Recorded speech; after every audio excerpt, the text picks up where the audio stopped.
boys and girls, Mrs. Davis here again with another Bible story for you. Today we're going to do another parable, and this one is called The Prodigal Son. Jesus told a parable about a prodigal son. A parable, remember, is an earthly story with a heavenly meaning. Here is the earthly story that Jesus told.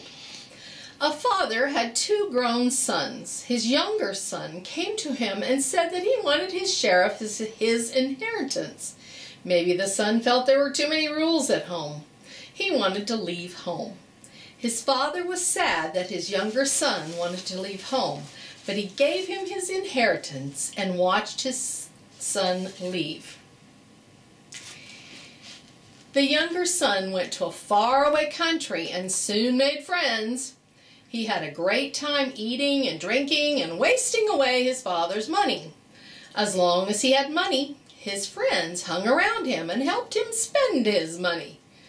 One day he discovered that the money he had expected to last forever was suddenly gone, and so were his friends. He searched to work in order to get food, but nobody wanted to hire him. Finally, a farmer took pity on him and said he could feed his pigs for him. Hungry and wishing he could eat the husks that were fed to the pigs, the young man sat down with the pigs. He then started to think. He remembered at his father's house there was always plenty to eat. Even the hired men who worked for his father had plenty to eat.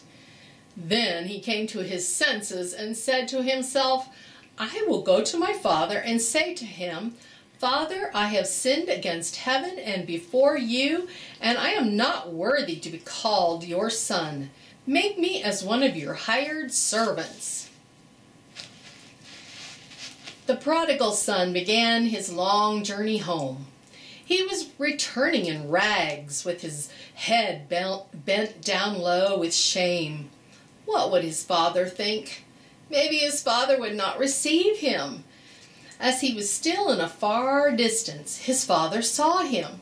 His father had been looking and waiting for his son to return home, and there he was.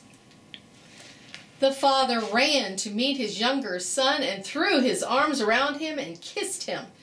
The prodigal son began his prepared speech. "Father, I have sinned against heaven and you, and I'm not worthy to be called your son, but if you will let me be one of your hired servants—" Well, the father did not let him finish.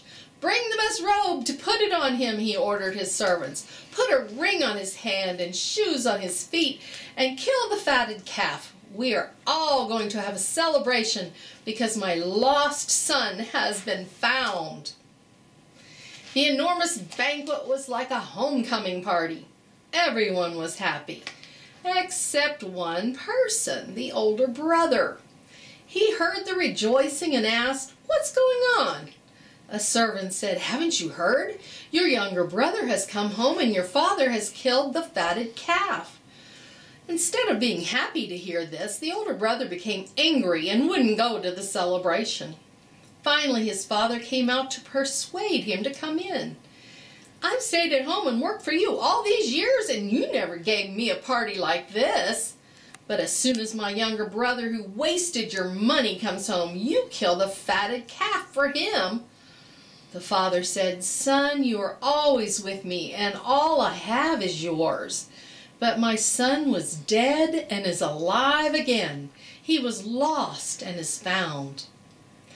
The heavenly meaning in this story is, just as the father in this parable welcomed the younger son and forgave him, so our heavenly Father welcomes sinners and rejoices when they come to him. The older son was outwardly obedient, but inwardly he was self-righteous and jealous. The older son reminds us of the Pharisees, though they were sinners, were unwilling to say, as the prodigal son did, "Father, I have sinned." Only those who admit they have sinned can be forgiven. God our Father is always ready to forgive if we only ask.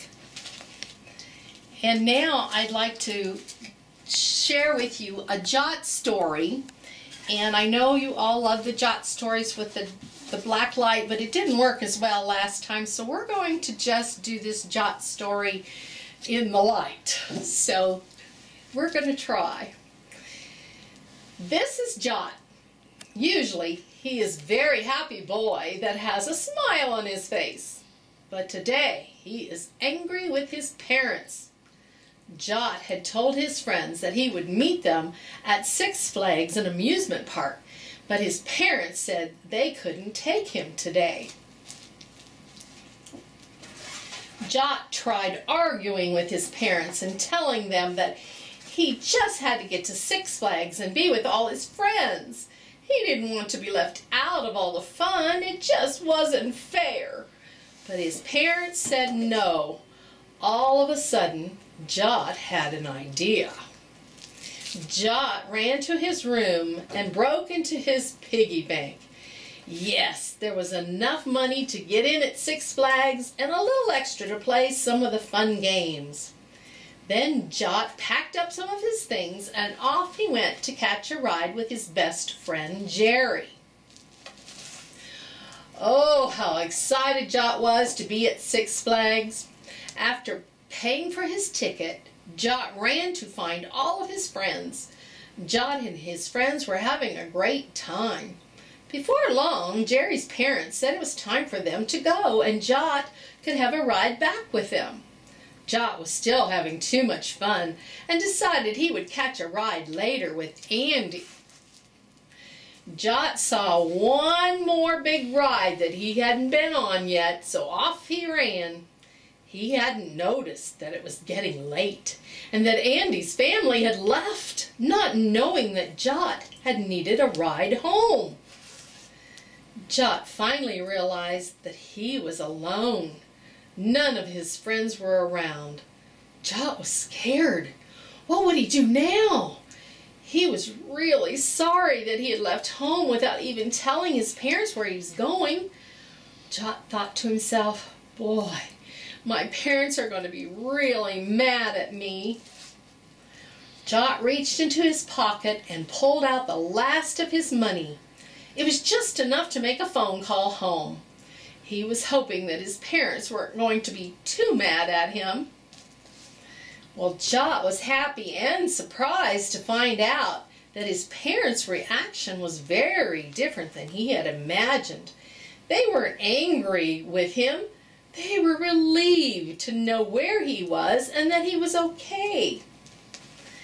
Before Jot knew it, his parents were at Six Flags to pick him up. He had rehearsed what he was going to tell his parents. He tried to tell them how sorry he was by leaving and worrying them, but he couldn't even get the words out because they were hugging him too tightly. Jot learned a lot of important lessons that day. The most important lesson that he learned was that no matter how bad of choices he made, his parents would forgive him and always be there for him. Boys and girls, we always need to know that our parents will always forgive us, just as God, our Heavenly Father, forgives us. And now I have a little craft that we're going to do. So I'll be right with you. Today we're going to do some finger doodles.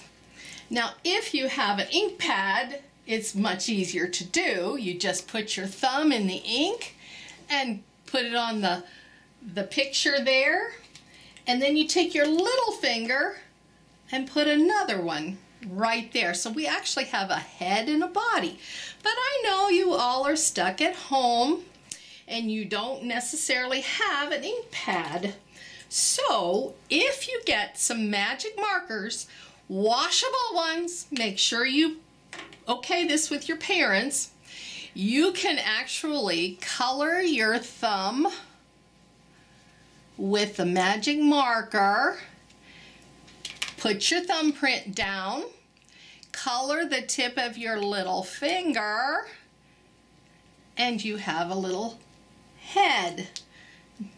Now, before you do anything else, make sure you go wash your hands because you're going to have funny colored fingers if you don't.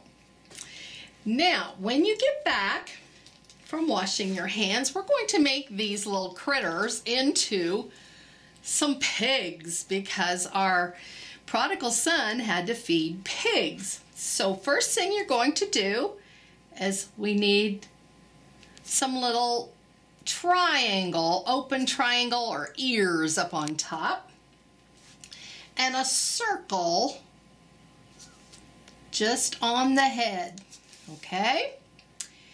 Then we need 4 legs, just little legs, because you know pigs have little tiny legs, so 4 little legs, and a curly tail. So just make a little curl on your tail.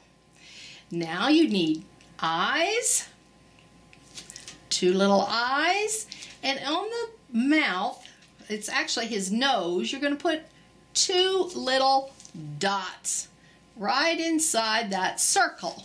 And now you have your 2 little pigs, or as many pigs as you want to make.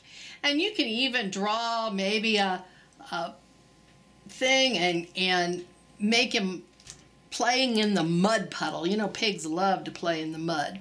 So anyway, try different animals with your fingers if you want to. The finger doodles are always so much fun.